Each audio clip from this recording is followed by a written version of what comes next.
चलिए स्टार्ट करते हैं इस वीडियो में।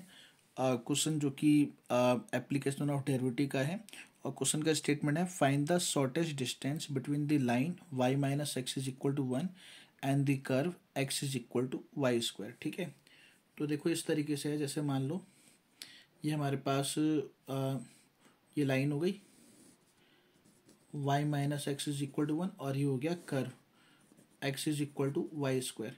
अब आपको इसका शॉर्टेस्ट डिस्टेंस निकालना है, इनके बीच में कम से कम जो मतलब मिनिमम डिस्टेंस होगा वो फाइंड करना है। ठीक है, तो इसको हमने लेट कर लिया ए पॉइंट और इसको लेट कर लिया बी पॉइंट। ठीक है, अब ऐसे में हम लोग क्या करते हैं, हमेशा कर्व का जनरल पॉइंट फाइंड करते हैं। ठीक है, तो देखो जैसे x is equal to y square है, तो अगर मैंने y को t लेट कर लिया तो x is equal to t square आ जाएगा। सिंपल मतलब देखो यहाँ पे दोनों चीज़ें हो सकती हैं, आप दोनों चीज़ें सोच सकते हो। दोनों चीज़ें क्या मतलब, अगर मैंने लेट कर लिया x is equal to t, इसका जनरल पॉइंट फाइंड करने के लिए कर्व का, तो t is equal to y square आ जाएगा और root t is equal to y हो जाएगा और पॉइंट बी हमारे पास क्या हो जाएगा, टी कोमा रूट टी। ठीक है, जो कि कैलकुलेशन में प्रॉब्लम करेगा क्योंकि रूट है।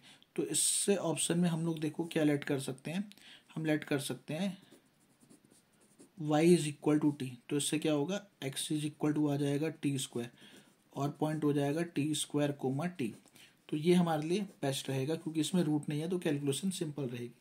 तो बी हमारे पास पॉइंट हो गया टी स्क्वायर कोमा टी। ठीक है, तो यहाँ पे लेट करते हैं, let point B t square comma t be the general point on the given curve x is equal to y square.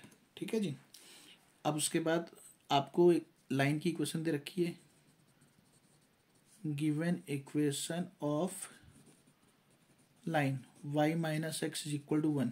इसको हम लिख सकते हैं कि इसको उधर लेके जाएंगे तो x माइनस वाई और प्लस 1 इक्वल टू 0। ठीक है, मैंने इस लाइन को इस फॉर्म में इसलिए भी लेके आया क्योंकि डिस्टेंस बिटवीन ए पॉइंट और ए लाइन, परपेंडिकुलर डिस्टेंस का एक फॉर्मूला होता है, 11th क्लास में हमने पढ़ा था। मतलब अगर मान लो अगर ये पॉइंट है x1 y1 और ये हमारे पास लाइन है ax plus b y plus c equal to 0, तो ये जो डिस्टेंस है, डिस्टेंस का एक फॉर्मूला होता था मोड में ax1 plus b y one plus c upon में रूट में a square plus b square. ठीक है, तो ये फॉर्मूला यहाँ पे अप्लाई होगा, इसलिए हमने इसको इस फॉर्म में बनाया। ठीक है, अब देखो आपका रिक्वायर्ड डिस्टेंस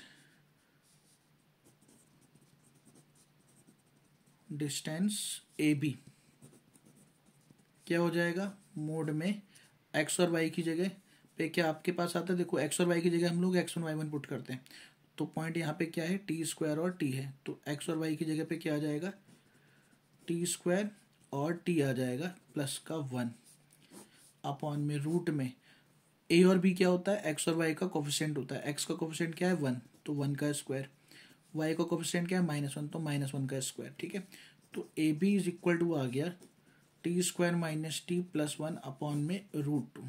यहाँ से मैंने मॉडुलस हटा लिया क्योंकि ये डिस्टेंस है, पॉजिटिव ही रहेगा इसलिए। ठीक है, तो अब देखो अब इसका डेरिवेटिव करेंगे, तो derivative of A B with respect to t is equal to 1 upon root 2 इस कॉन्स्टेंट बाहर, टी स्क्वायर का डेरिवेटिव 2t माइनस टी का 1, 1 का 0, तो आ गया 1 अपॉन में रूट 2t माइनस 1। ये हमारे पास आ गया डेरिवेटिव ऑफ ए बी। ठीक है, अब हम क्या करेंगे, सबसे पहले पुट करेंगे derivative of A B is equal to 0, तो यहाँ से आएगा 1 अपॉन में रूट 2 और 2t minus 1 is equal to 0। यहाँ से आएगा t इज इक्वल टू 1/2। ठीक है जी, t इज इक्वल टू 1/2 आएगा। और उसके बाद देखो हमें क्या फाइंड करना है, डबल डेरिवेटिव है ना, इसके बाद डबल डेरिवेटिव करना होगा। तो यहाँ पे d square A B upon में डी टी स्क्वायर अगर हम लोग करेंगे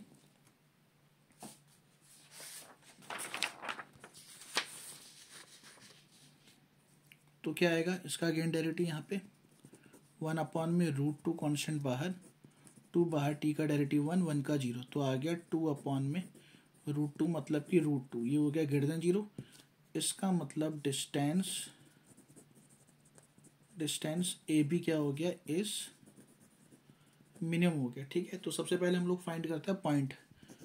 तो पॉइंट बी, क्योंकि टी की वैल्यू 1/2 पता है, तो पॉइंट बी निकल जाएगा। पॉइंट बी आ जाएगा हमारे पास t² कोमा टी था, तो ये हमारे पास आएगा टी की जगह पे 1/2 पुट करेंगे तो आएगा 1/4 कोमा 1/2।